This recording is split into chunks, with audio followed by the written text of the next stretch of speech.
മക്കളെ, ജെറുസലേം വചനകൂടാരത്തിൽ നിന്നും 3 മിനിറ്റിലെ പ്രാർത്ഥന നിങ്ങളും നിങ്ങളുടെ കൂട്ടുകാരൊക്കെ കേൾക്കുന്നുണ്ടോ?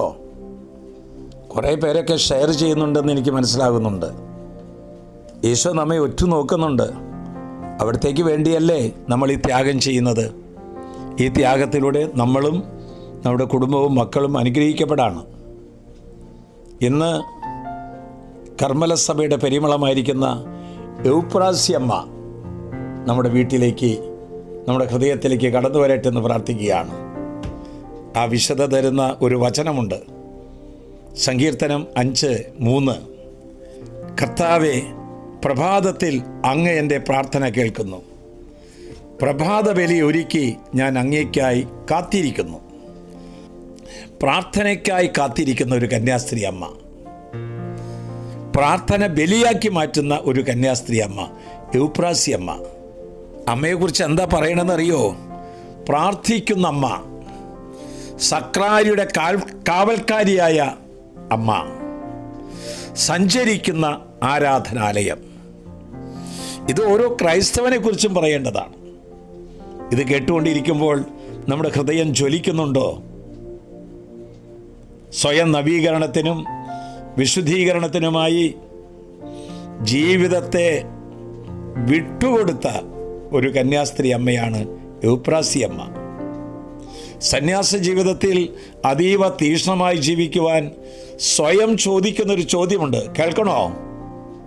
ഞാൻ എന്തിനാണ് ലോകം ഉപേക്ഷിച്ച് കോൺവെന്റിലേക്ക് വന്നത്? പുണ്യം ചെയ്യാനാണോ അതോ സുഖം അന്വേഷിക്കാനാണോ? നമ്മൾ നമ്മുടെ ജീവിതാവസ്ഥയെ പൂർണ്ണതയിലേക്ക് നയിക്കാൻ ഇതുപോലെ എന്തെങ്കിലും ഒരു പ്രാർത്ഥന ചിന്ത ഹൃദയത്തിൽ ഉണ്ടാകാറുണ്ടോ? സന്യാസത്തിൻ്റെ പൂർണ്ണതയിലേക്ക് എത്തുവാൻ വേണ്ടി എന്ത് ത്യാഗവും എന്ത് പരിത്യാഗവും ചെയ്തുകൊണ്ട് ഈശോയുടെ മുമ്പിൽ ചെലവഴിച്ചവളാണ് ഈ കന്യാസ്ത്രീ അമ്മ. മാതാവും യേശുവും നേരിട്ട് പല പ്രാവശ്യം പ്രത്യക്ഷപ്പെട്ടിട്ടുണ്ട് എന്ന് ജീവചരിത്രത്തിൽ വായിക്കുന്നുണ്ട്. വേദനിക്കുന്നടുത്ത് ശക്തി പകരാൻ, ബലം പകരാൻ യേശുവും മാതാവും കൂടെ ഉണ്ടെങ്കിൽ അവർ വലിയ ആത്മീയ ശക്തി സങ്കേതങ്ങളാണ്. ഒരിക്കൽ ക്രൂശിക്കപ്പെട്ട യേശു പ്രത്യക്ഷപ്പെട്ട ഒരു ദർശനം നൽകി.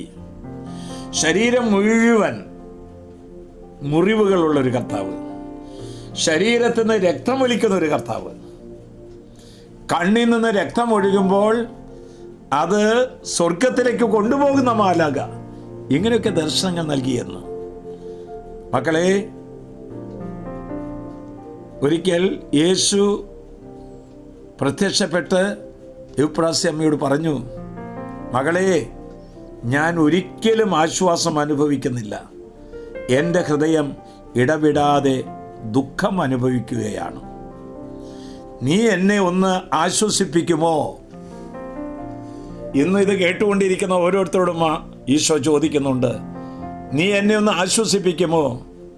കുറച്ചുകൂടി സമയം പ്രാർത്ഥിച്ചുകൊണ്ട്, കുറച്ചുകൂടി സമയം സക്രാരിയുടെ അടുത്തിരുന്ന് അങ്ങനെ യേശുവിനെ ഒന്ന് ആശ്വസിപ്പിക്കുമോ?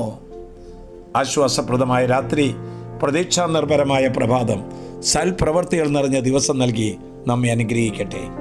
നമ്മുടെ കർത്താവ് ഈശോ മിശിഹായുടെ കൃപയും പിതാവായ ദൈവത്തിൻ്റെ സ്നേഹവും പരിശുദ്ധാത്മാവിന്റെ സഹവാസവും നാം എല്ലാവരോടും കൂടി ഉണ്ടായിരിക്കട്ടെ, എപ്പോഴും എപ്പോഴും എന്നേക്കും.